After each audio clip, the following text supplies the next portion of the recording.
من بعد فصل الشتاء كيجي فصل الربيع، ومن بعد فصل الربيع كيجي فصل الصيف.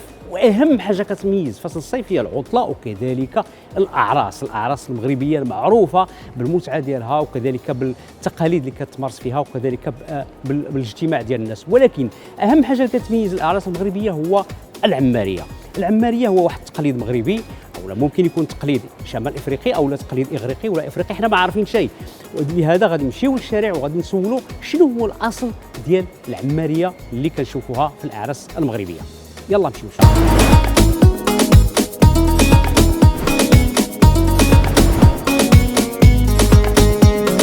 كاينه مره واحده والناس زي مربح معنا اليوم.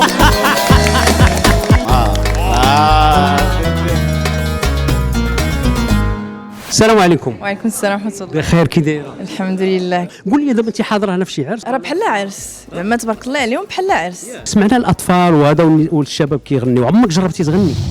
انا مالي فياش اش عليا مني، اقلق من رزقي لاش والخالق يرزقني. ان شاء الله يرزقك الله معنا في هذا الجواب هذا اللي جاوبتي، غيرزقك بواحد سيرتيفيكا كادو ديال $50، ولكن غتجاوبيني شنو هي الحاجه اللي كتميز العرس المغربي؟ العمارية. جيتي ليها ديريكت. قولي لي شنو الاصل ديال العماريه؟ اندلسي. جواب غلط. اجي ما كتحلمش تطلع فوق ديك العماريه؟ كلا ما غيقدوش يهزوني. هاد العماريه هذه شنو لي زوريجين ديالها؟ بتدخل لي زانديان. جواب غلط. السلام عليكم. وعليكم السلام ورحمة الله. شحال هادي وانتم في مونريال؟ 7 سنين. واخا اكيد كتشربها حتى هي. ها وري العباد الله كيشربها حتى هو. واخا كلشي كاين. الفرق ما بين اتاي ديال المغرب واتاي ديال هنايا؟ المغرب كيكون زايد شويه. عندنا في العائله ان ممبر دو لا فامي كيجلس في الارض وكتنزل له السواني كيعمر اتاي على حقه وطريقه. لا ما عطيتيش لهذا الممبر ديال العائله، لا ما عطيتيه شيء هو يعمر، كيبقى فيه الحال ضروري. شنو اهم حاجه مادام اللي كتميز العرس المغربي؟ العماريه.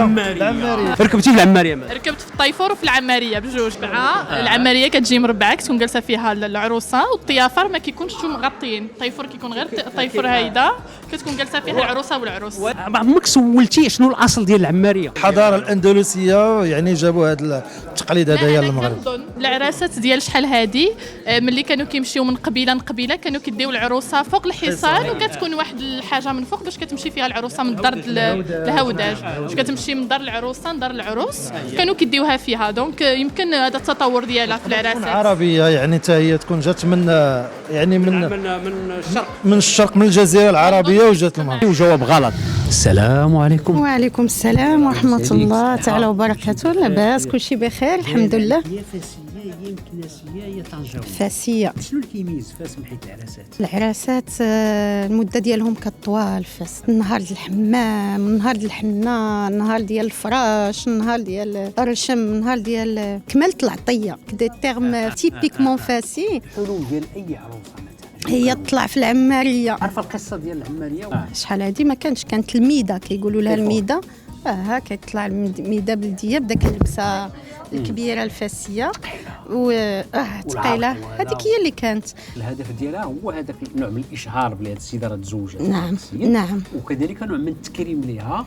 ولكن كاين حاجه هو انهم ملي كيركبوها على ذاك الحصان وكتمشي تيمونا بانها غتولد الولاد ديالها غيكون دري ذكر.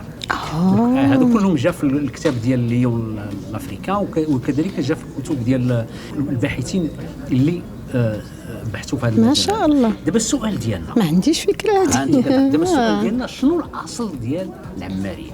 الامازيغ. ما شاء الله. لا قولي جاوب صحيح. ايوا غير يعني حاسه بانه جواب نهائي. ايوا هما اللي اقرب لينا، هما الامازيغ. مبروك عليك، الجواب صحيح. فعلا الامازيغ هما اللي اول الشعوب اللي دارت في شمال افريقيا دارت العماريه. وربحتي معنا $50 هي مهداه من طرف ديال لاكاش اللي متخصصه في ارسال الفلوس للمغرب والافريقيا. بالفعل الاصل ديال العماريه اصل امازيغي كان كيدار في يعني قبل دخول الاسلام في شمال افريقيا، وكان على عباره ديال واحد الهودج عنده 8 ديال الاضلاع كيتحطوا فيه الاقمشه، وكتحطوا فيه كذلك بعض الاثواب اللي كيكونوا ديال صديقات العروس، وكدار فيه العروس باش تزف العريس ديالها.